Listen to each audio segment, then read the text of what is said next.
নরক হয়ে যাবে সেটা আমি কোনোদিনও ভাবিনি। আমার যখন ক্যান্সার ধরা পড়ে ঠিক তার ২ বছর পর জানতে পারি আমি প্রেগনেন্ট। এই খুশির খবরটা যখন আমি আমার স্বামীর কাছে বলি তখন সে খুশি হয়নি। আসলে আমার স্বামী আমাকে কোনোদিনও ভালোবাসেনি। ৫ বছর রিলেশন করে আমি আমার স্বামীকে বিয়ে করেছিলাম। বিয়ের সময় আমার ফ্যামিলি টোটালি রাজি ছিল না। আমার বাবা জানতো যে তারা ভালো মানুষ না। তারপর অনেক বুঝিয়ে আমি আমার বাবাকে রাজি করেছিলাম। কারণ আমার বাবার চোখের মণি ছিলাম আমি। তারপর ফ্যামিলি সবাইকে রাজি করিয়ে আমাদের ২ ফ্যামিলির সম্মতিতে আমাদের বিয়ে হয়।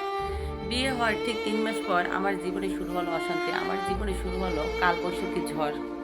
আমার কাজে যদি কখনো ভুল হতো তাহলে আমার শাশুড়ি আমার অনেক ভুল ধরতো। এটা বলে রাখি, আমার আত্মীয়স্বজন সবাই ছিল আমার বাসার কাছে। আমার খালু শাশুড়ি, আমার মামা শ্বশুর সবার বাড়ি ছিল আমাদের শ্বশুরবাড়ির কাছে। কাজে ভুল হলে আমার খালা শাশুড়ি এসেও আমাকে অনেক বকা দিত। সবাই এত কিছু বলার পরও আমার জামাই কখনোই তাদের মুখের উপর কোনো প্রতিউত্তর করতো না। এভাবে করে আমি ৪ মাস পর একদিন হঠাৎ অসুস্থ হয়ে পড়ি। অসুস্থতায় ধরা পড়ে আমার ওভারিয়ানে সিস্ট ধরা হয়। ওভারিয়ান সিস্টের জন্য আমি অনেক অসুস্থ হয়ে পড়ি। আমার ২ দিন পর পরই পিরিয়ড আর প্রচুর ব্লিডিং হয়। এত অসুস্থ অবস্থায় আমার ফ্যামিলির সব কাজ করা লাগে। অথচ স্থানীয় ডাক্তারের কাছে গেলে তারা বলে যে না, তেমন কোনো সমস্যাই নেই। আর আমার স্বামীরও এর উপরে কোনো ভূমিকা নেই। তারপর আমি বাবার বাড়ি চলে যাই। বাবার বাড়ি যাওয়ার পর বাবা আমাকে একটা ভালো ডাক্তার দেখায়। ডাক্তার দেখানোর পর ধরা পড়ে যে আমার ক্যান্সার হয়েছে। জানো আপুরা, আমি যখন বাবার বাড়ি যেতাম তখন আমার বাবা আমাকে জামা কাপড় কসমেটিক্স সব দিয়ে দিত এবং আমি যে যে খাবারগুলো খেতে পছন্দ করতাম সেগুলো আমার সঙ্গে করে দিয়ে দিত। অথচ আমার স্বামী আমাকে একটা কড়ি সুতাও কিনে দিত না। তারপর যখন আমি অনেক অসুস্থ হয়ে যাই আমার বাবা আমার পিছে লাখ লাখ টাকা খরচা করে এই ক্যান্সারের পিছে। অথচ আমার স্বামী একটা টাকা খরচা করে না, এমন বেশি খোঁজও নেয় না।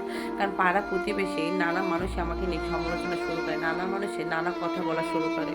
পাড়ার সবাই আমাকে বলতে শুরু করে যে প্রেম করে বিয়ে করেছে অথচ ওকে দেখতে আসে না, ৫ বছরের সম্পর্ক, তাহলে কিসের সম্পর্ক ছিল, ওই ছেলে তোকে ভালোই বাসেনি। এভাবে নানা মানুষের নানা কথা শুনে আমি সহ্য করতে পারছিলাম না। সবার কথার টেনশনে আমি দিন দিন নিজেকে হারিয়ে ফেলছিলাম। আমার চেহারা সব নষ্ট হয়ে যাচ্ছিল। জানো আপুরা, আমার বাবা আমার জন্য অনেক কষ্ট করেছে। আমার অসুস্থ হওয়ার পর আমার বাবা সারাদিন এত কষ্ট করে, কষ্ট করার পর সারাদিন পর যখন বাসায় আসে তখন ৫-৬ হাজার টাকার ওষুধ কিনে নিয়ে আসে এবং আমার কী কী খেতে ইচ্ছে করে সে খাবারগুলো কিনে নিয়ে আসে।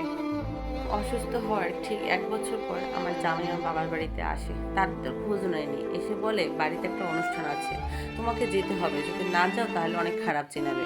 আমাকে অনেক বুঝে শুনে নিয়ে গেল। ওখানে যাওয়ার কিছুদিন পর না আমার ওষুধ শেষ হয়ে যায়। যখন ওষুধ শেষ হয়ে যায় তখন আমি আমার স্বামীকে বলি, দেখো আমার না সব ওষুধগুলো শেষ, ওষুধগুলো কিনে দাও, না খেলে আমি অসুস্থ হয়ে পড়বো। ঔষধের কথা বলাতে আমার শাশুড়ি আর জামাই আমার সাথে ঝগড়া শুরু করে দিল।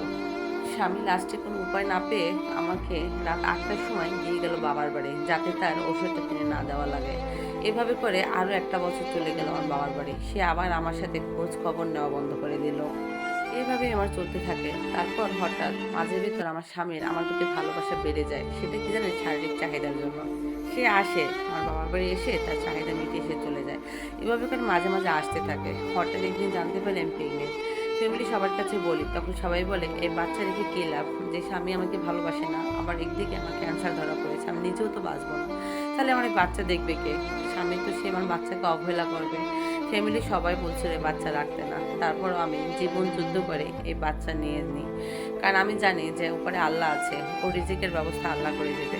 তারপর আমি এই বাচ্চাটাকে রেখি। কিন্তু আমার শাশুড়ি জামাই তারা কেউ ওই বাচ্চার খোঁজখবর নেয় না।